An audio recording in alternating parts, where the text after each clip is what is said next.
northern France. An English force, ragged and cut off, prepares to fight its way to safety. Blocking the way is the finest army medieval France has ever assembled. The French noblemen are confident of victory and feel nothing can stand against them. But this day in October 1415 will not be theirs.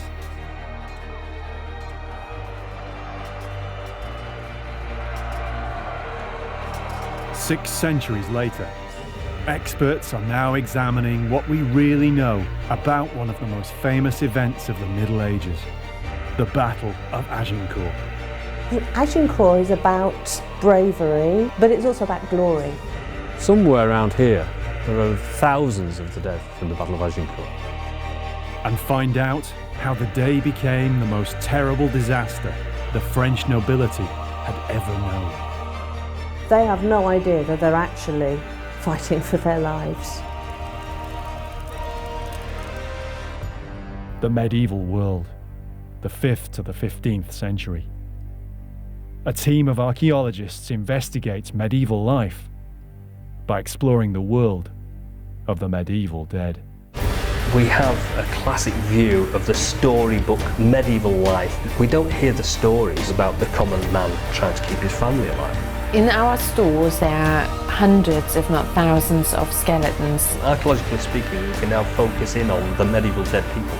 You're looking for clues in the skeleton all the time. And you couldn't help almost look through their eyes thinking, what did they see? How did they die?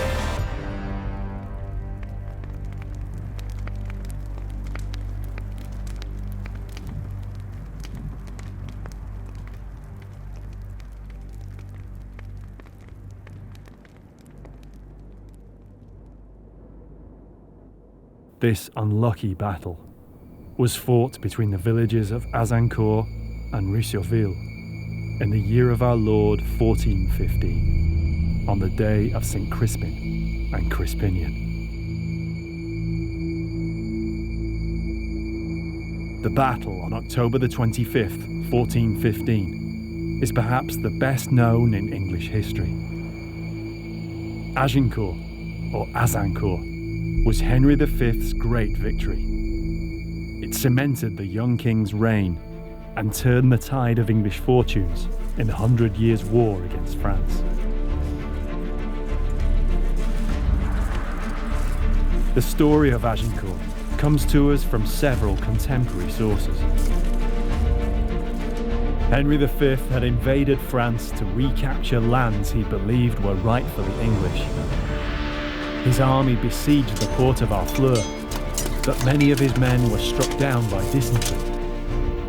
With weakened troops and the winter approaching, Henry turned north and headed for the English base at Calais. A huge French army now massed to cut off the English withdrawal. Some claim that as many as 40 or even 60,000 knights and men-at-arms stood against Henry V's army of a fraction of this number. Perhaps just 5,000 or 6,000. The confident French knights advanced to what they assumed would be certain glory. Thousands of armoured men charged forward across the narrow battlefield. Most of Henry's troops were archers, only lightly armoured if at all, yet they were experts with one of the deadliest weapons of the medieval era, the longbow. The English archers rained down volley after volley of arrows on the French knights who fell into panic and chaos in the mud, where, trapped and helpless, they were either killed or captured in large numbers. It was the stuff of legend, and quickly formed the mythic fabric of an England with a newly emergent sense of nationhood.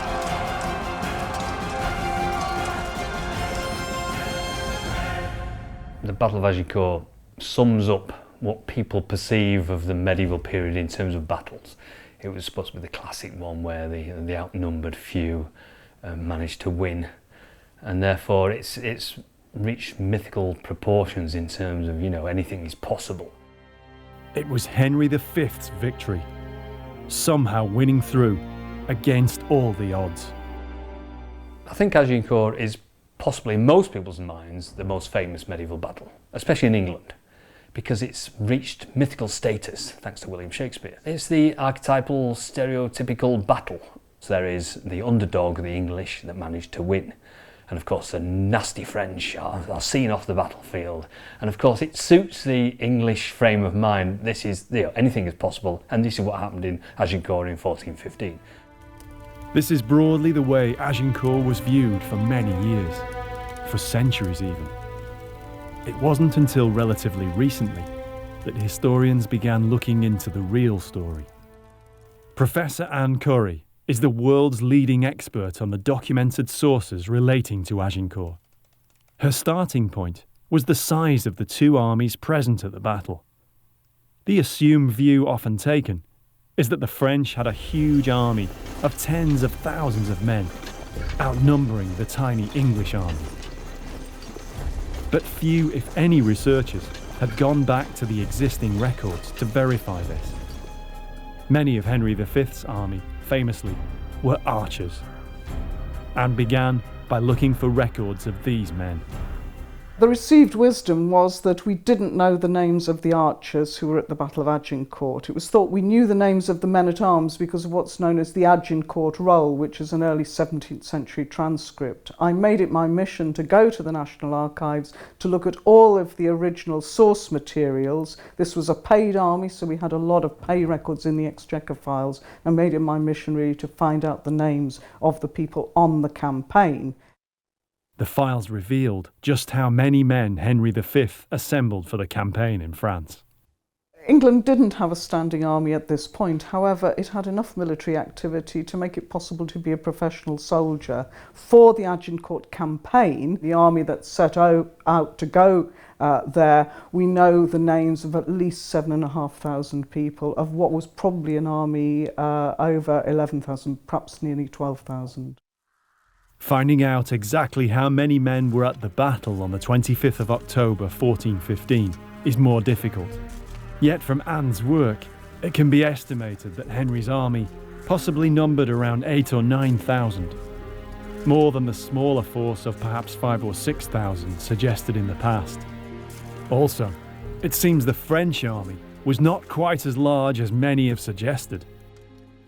Looking at the French army is much more complicated than looking at the English army. We have some financial records, but we just don't have as much, because after all the French are on the defensive, and they would no doubt hope to have as many troops as they possibly could raise, say from towns and things of that sort. But one very useful indication is the amount of money that they were raising. We have one very important document where Charles VI ordered the raising of money to support an army of 9,000 men.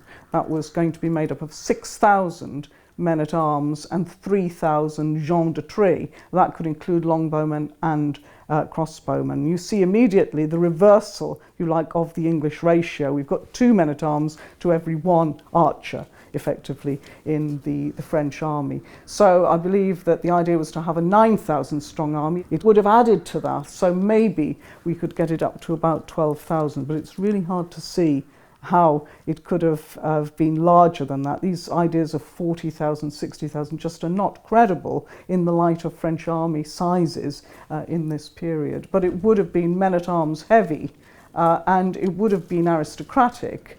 But I think you've got to remember the English army was also aristocratic. There really isn't that much difference. We have this idea of the English army being full of Tommies, if you like, being a popular army, and the French army being sort of, hooray Henrys. In fact, socially they are quite similar to each other. In terms of equipment, they are very similar to each other. And also the thing that people forget too is the French have had to move huge distances too. Everybody misses that out. It's as if they've already flown into Agincourt. Remember, they also are moving long distances. They would be weary. They would be running out of food as well. In late October 1415, the two armies, more evenly matched than was previously thought, were engaged in a pursuit through Picardy in northern France. Henry needed to get his troops back to English-controlled territory. It does seem that Henry, after taking Harfleur, decides that he will withdraw to Calais. All of the sources seem to agree on that. I don't think he was battle-seeking. He thought it would take 8 days to get from Harfleur to Calais. Of course, it took a lot longer because they didn't dare cross the Somme. Crossing the River Somme would take time and leave an army vulnerable. The English had to try and stay one step ahead. The French army is sort of shadowing them on the other bank, and therefore it takes a long time before the English can get ahead and get across the river. So I think we've got to say here that he is trying to get away and the French are trying to hound him. He is scared at that point to engage with the French. Karen Watts, of Britain's Royal Armouries, has studied the French army of the early 15th century. The French have got a totally different attitude with regard to this oncoming battle that they know is going to happen. They think they're going to a party. They think they're going to a grand tournament.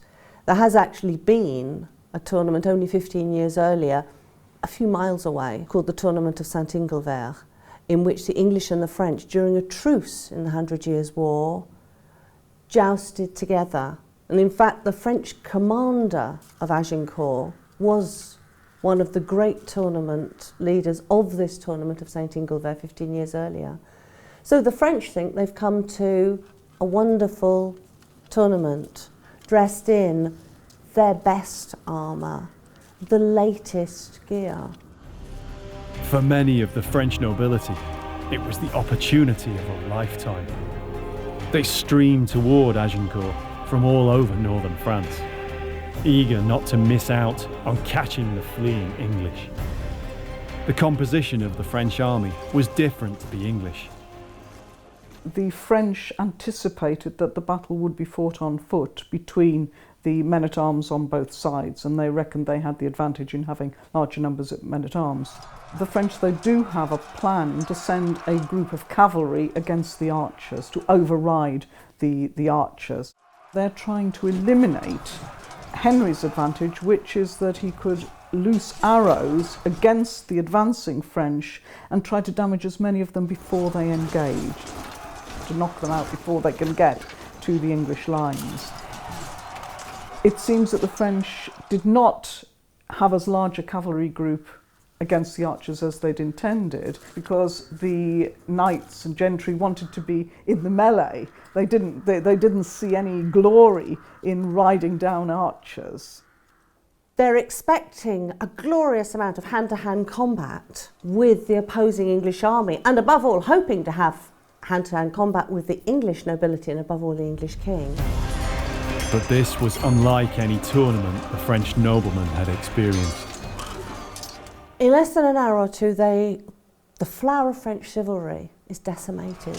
This comes as an utter shock and a surprise. Their own brothers, their fathers, are dying before them.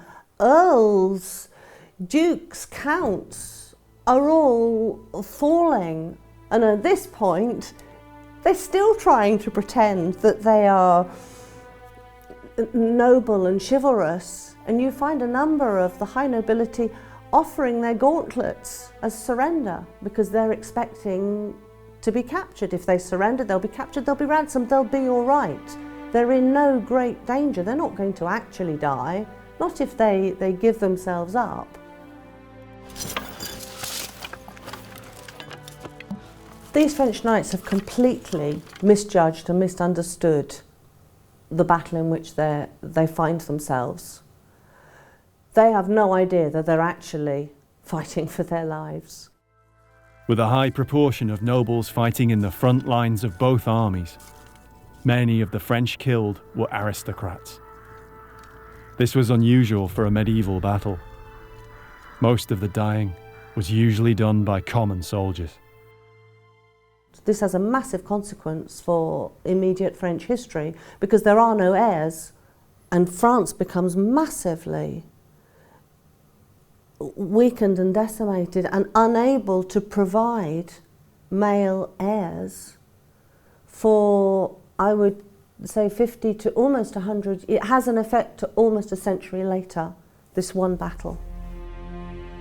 Anne Curry believes the numbers involved have been exaggerated. At the time of the battle, France was a nation divided by civil war between the Burgundians and the Armagnacs.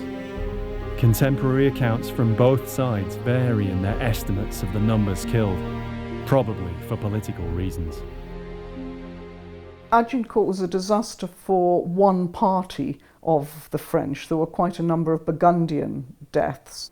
It is extremely difficult to know the actual number that died, but I don't think numbers like 5,800, which is put in the Burgundian Chronicles, those seem just as exaggerated as the numbers of troops. Maybe 1,500 would be a reasonable figure, even for the English as well. I mean, some English sources imply, it's sort of 10 people, others about 400 or whatever. So perhaps of all the things all the difficulties we have with figures, the dead is going to be the most difficult one to know. Whatever the exact number, it was a very heavy defeat for the French.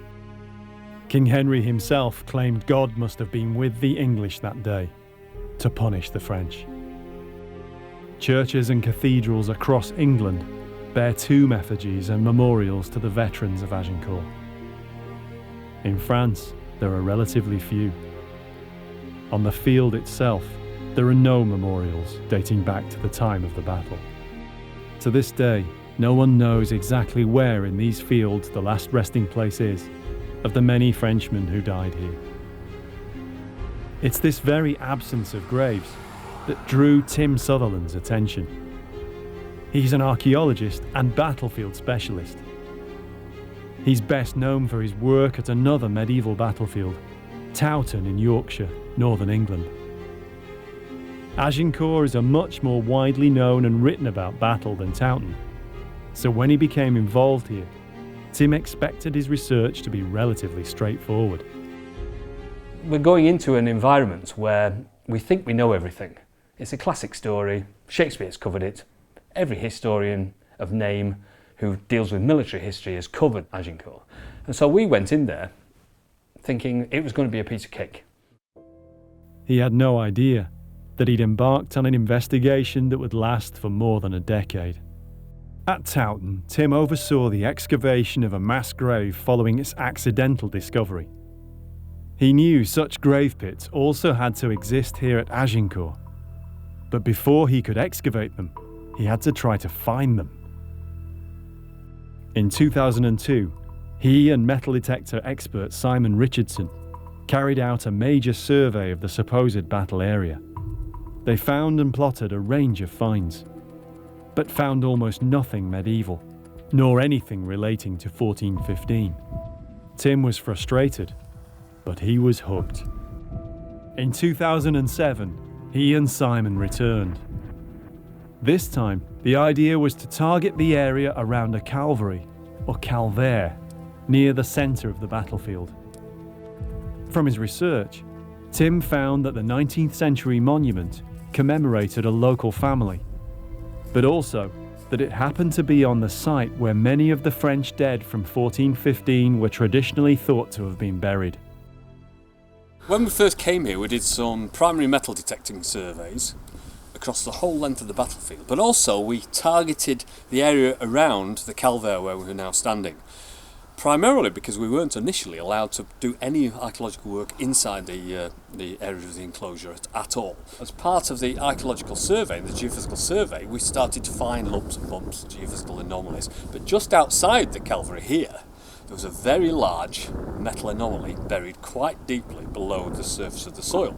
And of course that means that we targeted as an area of potential excavation. The anomaly seemed to indicate a large amount of buried ferrous material.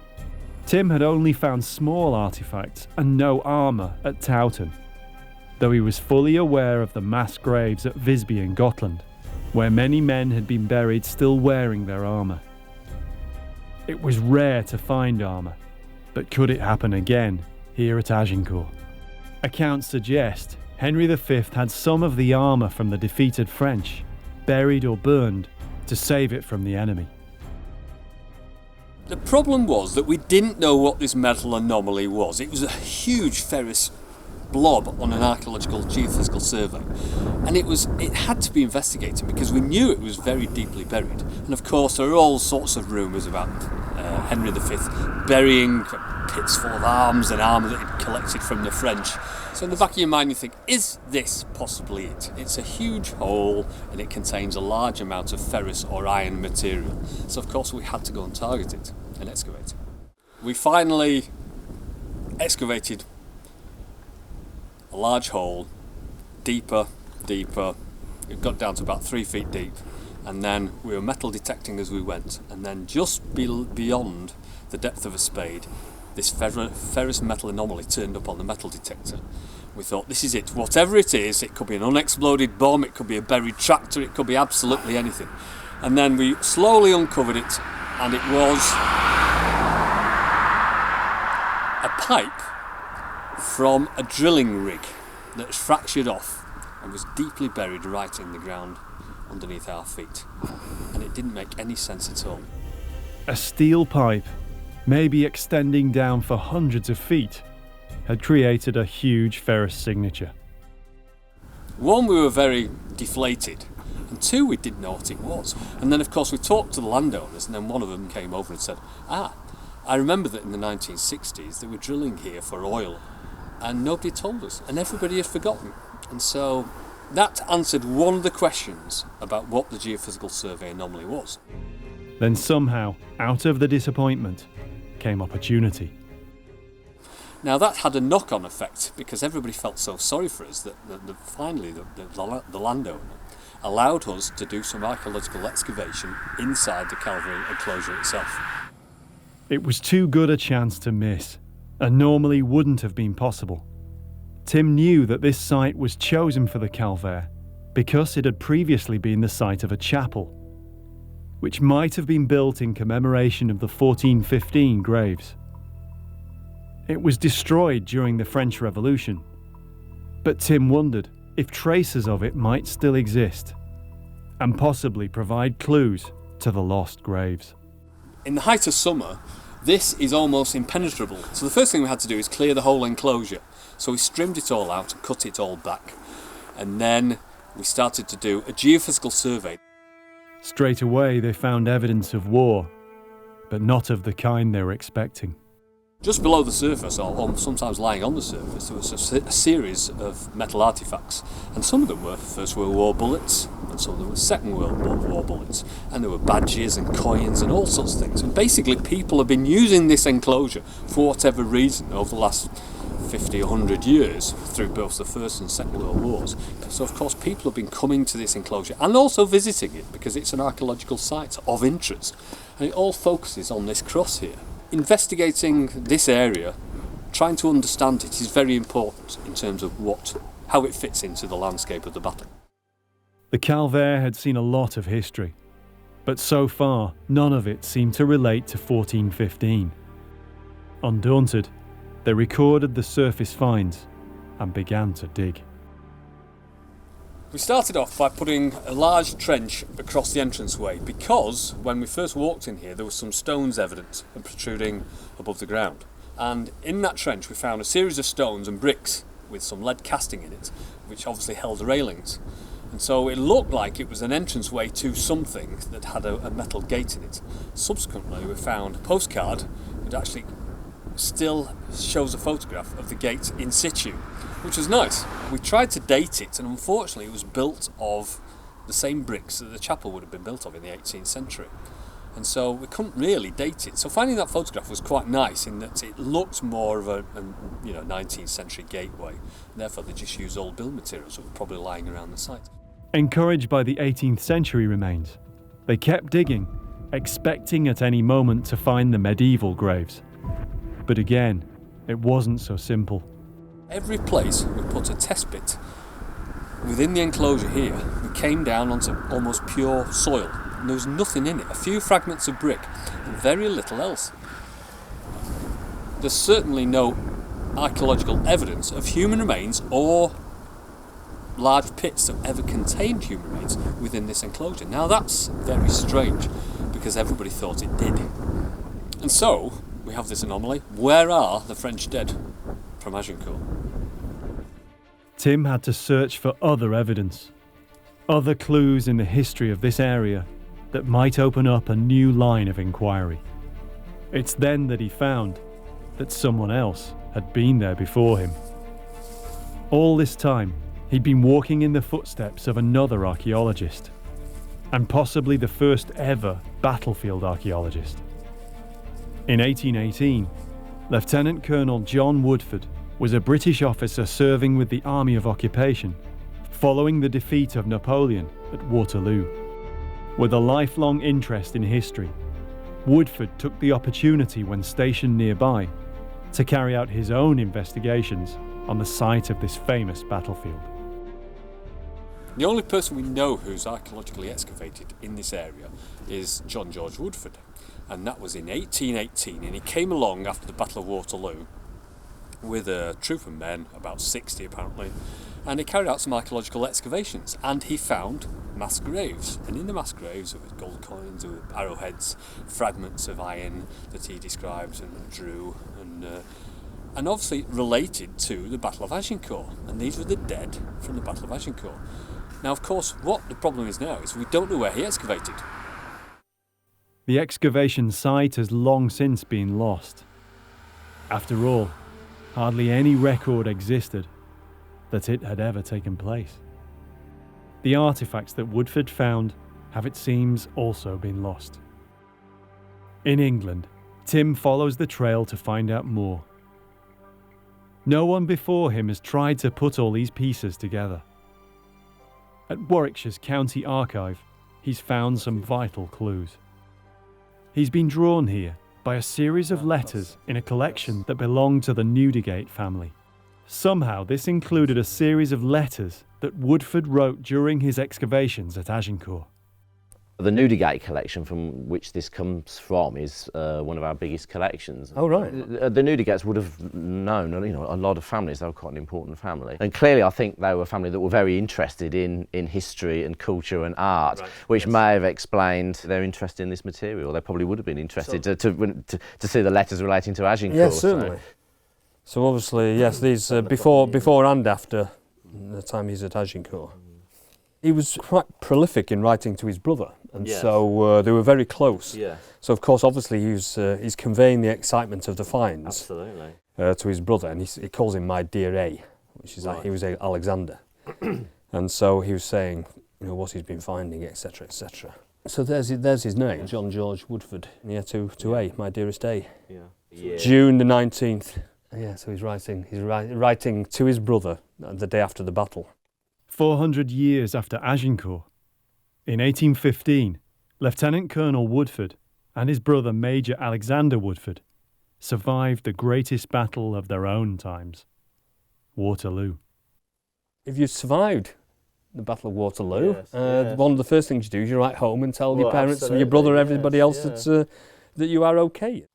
But it's the Agincourt Letters from 3 years later in 1818 that Tim wants to see. They're the records of the only other excavation at the battlefield, describing the only known finds to have been made, including the gold écu. So this is one of the Woodford letters. Yes. This is the one that I'm quite interested in because the sketch of the coin here, and this was one of the coins that George Woodford found during the excavations at Agincourt. What? So this gold coin that Woodford is describing here on the February the 20th, 1818, this is while he's undertaking the excavations at Agincourt.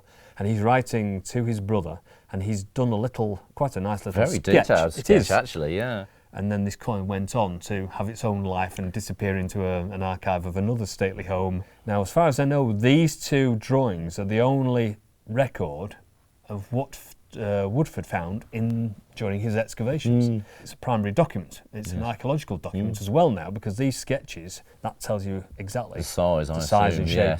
And so this is all we now have of any of the information that's related to Woodford's excavations in 1818, and everything else, the exact description of how he found it, where he found it, it's all gone. Remains a mystery. Yes. So this is what I've been chasing, and this is it's really nice to see this in the flesh, so to speak. Obviously, he's taken a lot of time over it, and he was obviously very proud of it, because he says in the letter that you won't believe my luck, I found several gold coins. With these letters, we're homing in on the detail that Woodford was providing. I mean, he was making quite detailed notes and diaries and things, and that's what we do as archaeologists today. Woodford's dig at Agincourt caused controversy among some French locals, for what they saw was the despoiling of the graves. The letters show, though, that his intention was always to give the bones a proper reburial. Now, the French say that Woodford was ordered to leave by the Duke of Wellington, but we know that Wellington asks him quite politely, please, you're making too much of a fuss, please leave the area. Rather frustratingly, there's no scale on this. No, and so he says it's a bit limiting, isn't it? I have ordered an oaken sarcophagus for the bones. Yes. Now, is that this big, or is it a proper sarcophagus? Is it a coffin-sized? One would suggest it's slightly larger. The word sarcophagus suggests a proper burial container. Yeah. He's provided the design and the dimensions elsewhere, hasn't he? I suppose I have cleared it with the mayor and curé to deposit them in Agincourt church yard. Mm-hmm. So he's even cleared it with the church and said, right, basically, can I rebury them in the churchyard? And they're saying yes. So he's doing right by everybody as much as he can do. And then we get to hear later from the French that this box that Woodford had ordered is then, the bones are finally collected, put in this box and then buried in the churchyard in the correct place. But this isn't the general story that is available. The general story is he was a bit of a baddie. Yes. And he was obviously slighting the French name and the French character and leaving bones here, there and everywhere. Yes. Yeah, it's pure French spin. Now we know, because of this letter, that it was Woodford that instigated this. Right. And the French have always claimed that they did it. Right. He was going to have a stone memorial, a piece of marble made with the date 1415 on it. Something very simple, he says, so that it's not glorifying, either side. Yes. Just as a simple memorial. Yes. And then he says all this, and he's writing to his brother, and his brother was very religious. Right. So he's not going to lie to him blatantly. He No. might have embellished the truth a little bit, but basically he's telling him what he was planning to do. So this is an important document because it gives one person's view, and obviously he's dead, and his opinion has been slurred, slighted and almost, distorted beyond recognition. Yeah. But having the primary document saying what his thoughts were to his own brother is fantastic, I think. Yeah. Tim believes the letters aren't the only thing that Woodford may have left behind. There is an excavation diary that goes with this. Right. Explaining in great detail how he did the work at Agincourt, what he dug up, what he found, how he recorded it and where it all went to, including more annotated sketches. And of course that diary, the excavation diary, it's missing, unfortunately. The diary that you're referring to isn't there because he would have kept that himself. He or the family has That's kept right. that. And so this is the detective side of the story, and it's unravelling the truth. And this is why I like it, because I like the facts. As an archaeologist, I like looking at the facts. And the facts are, he's done a nice little drawing. He's got the drawing of the coin, the arrowhead. He's trying to make good what he's doing by recording it. And that's, as archaeologists, that's all we do today. We take photographs, record it, and because we're destroying the primary evidence. So seeing the primary evidence from 1818 is fascinating, but it still doesn't get us any closer to where this diary is.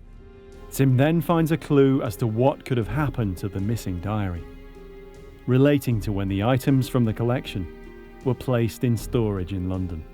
Somebody's made a note, and this is much later, and it says, Sir John Woodford, digging field of Agincourt, all he found lost in the burning of the Pantechnicon. The Pantechnicon was the original storage house. That's where we get the name Pantechnicon van from. And that was the name of the Pantechnicon, was the original storage house in London. And apparently it all burnt down. And it was like a bazaar. It was not only a storage place, but obviously like people bought and sold. It's like an antiques trading sort of place, almost. And this starts to make sense now, but somebody's actually qualified this. And why they put it on here, I don't know. Because these letters survive. One of the gold coins survives. So everything wasn't lost. No, clearly not. So whenever the archive went into the Pantechnicon, it must have already been separated. Yeah. Well, this material was sent to his brother, wasn't it? So this may have been separate That's from right. the other But the material. coin survived as well. Yeah. So that wasn't sent to the Pantechnicon No. either. So there are things that survived. So did the diary get burnt in the Pantechnicon then? That would be, well, that would explain its absence. Well, it would, wouldn't it? Yeah.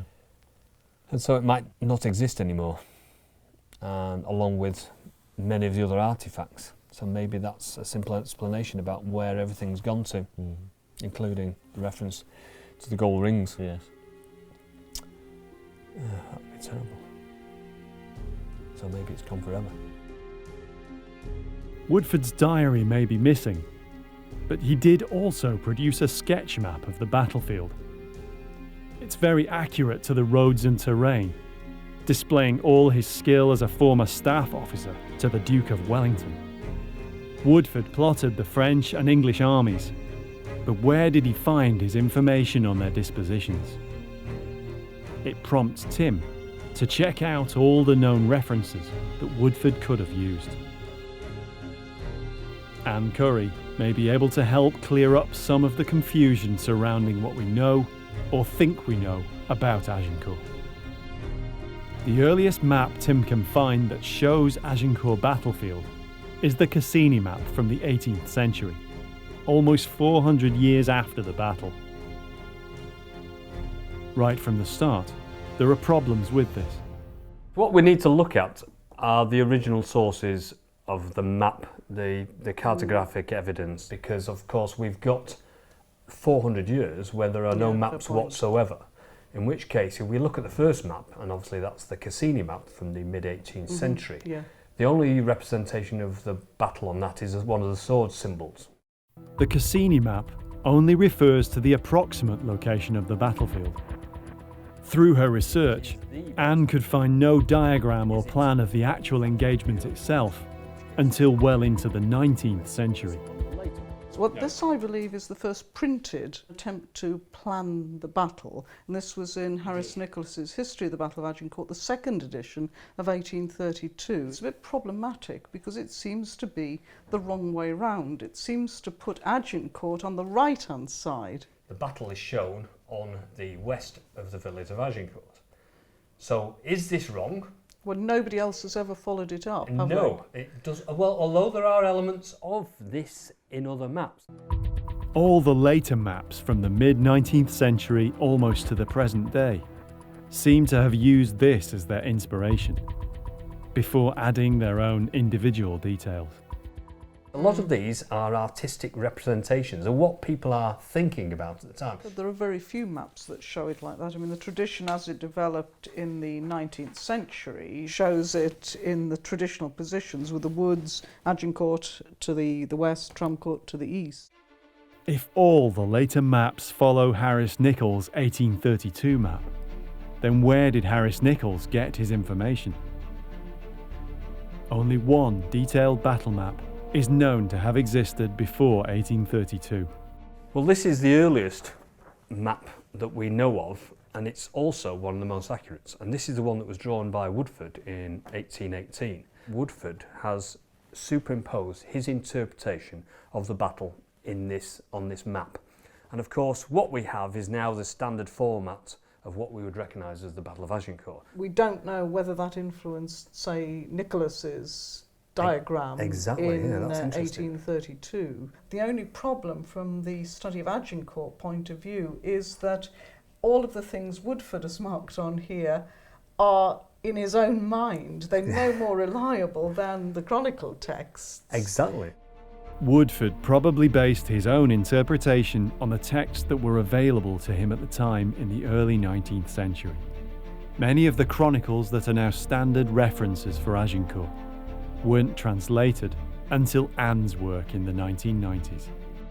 The Chronicles of Raphael Holinshead were in most gentlemen's libraries, so I think that's where he got the information from. So it's not until we find the physical evidence of this battle So with numbers of arrowheads, numbers of artifacts, numbers of whatever it is, even numbers of bodies and bones in a specific place, can we target this area and say, right, this is part of the battlefield? And know that it is. Until then, to be honest, Agincourt only exists in our minds, really, from reading this and from looking at these maps. It's still an interpretation, and an interpretation only exists in the mind until you find something to tie it to. Yeah. It will never be known exactly how many French soldiers died. Most of them probably still lie in the fields near here, somewhere. The mass of French infantry made a perfect target. Hundreds, thousands of English archers bent their backs and loosed their bows, unleashing an arrow storm. Henry V knew full well that the longbow in the hands of trained English archers was the weapon to be most feared on the battlefields of the 100 Years' War. He would have known the effectiveness of an arrow storm, or of use of arrows in a punctuated fashion as well, and he was wounded in the face by an arrow at the Battle of Shrewsbury. The English king was unlikely to have forgotten the painful experience of having the arrow removed over several days. I think it's realised just how useful those troops are, because they're terribly versatile. We're seeing them at Agincourt in a perfect situation for the arrow storm, but they have many other uses also. As I say, they have a use in the melee too. With their last arrows loosed, the English archers would have joined the men-at-arms in the final pell-mell assault on the beleaguered French. Back in France, Tim now goes in search of a few of them. There's one last place he wants to look. Tim knows Woodford found some of the Agincourt dead, but exactly how many is unknown, until the excavation diary is perhaps one day rediscovered. Yet what happened to the bones Woodford found? In the years after the dig, there were French claims that Woodford planned to use them to celebrate an English triumph at Agincourt. Tim's research has shown that this was not the case. What we need to do is we need to find this date inscribed on the wall of the church. It's 1838. This marks the location, according to a certain document, of where the human remains were buried in the churchyard that Woodford excavated from the mass graves. It's potentially the end of a long line of investigations. We've been tracking Woodford, we've been tracking his excavations, we've been attempting to find out where his excavations took place. And then of course these are the human remains that were found in the grave, and then they were transposed from the battlefield, transposed down onto the village, into the churchyard. I've never looked for this date, and I've never looked at the piece of ground. We'll go to the chapel and we'll see if we can find this date somewhere on the wall of the church. John George Woodford, who in his 90s was the last British officer who'd served at Waterloo to die, perhaps knew something of what it meant to have experienced the most terrible battle of an era. He intended to rebury the bones with simple dignity. Tim Sutherland is the only other archaeologist to have searched for the Agincourt graves. So almost 200 years on, it's fitting that he's here now to look for the last piece of the puzzle.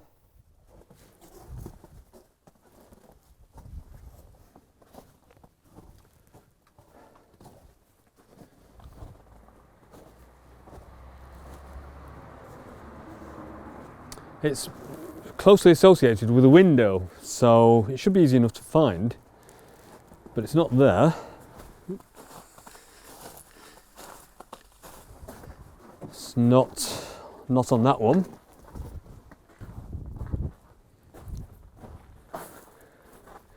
I presume it was they were marking the walls to make some sort of recognition of it, so they could recognise the spot again. And here's a blocked up, and there it is. There's the 1838. That's the spot. According to the story, that's the place where the human remains were buried. And it's not a large area. And it's also part of the path going through past this window. So presumably it's a small amount of human remains. It's not going to be a huge casket. So it's interesting. And maybe they're still there. I presume they are still there. So after all that wait in the grave until 1818, and then they come out of the grave and they're collected together and finally make their way into consecrated ground in this churchyard in the village of Agincourt.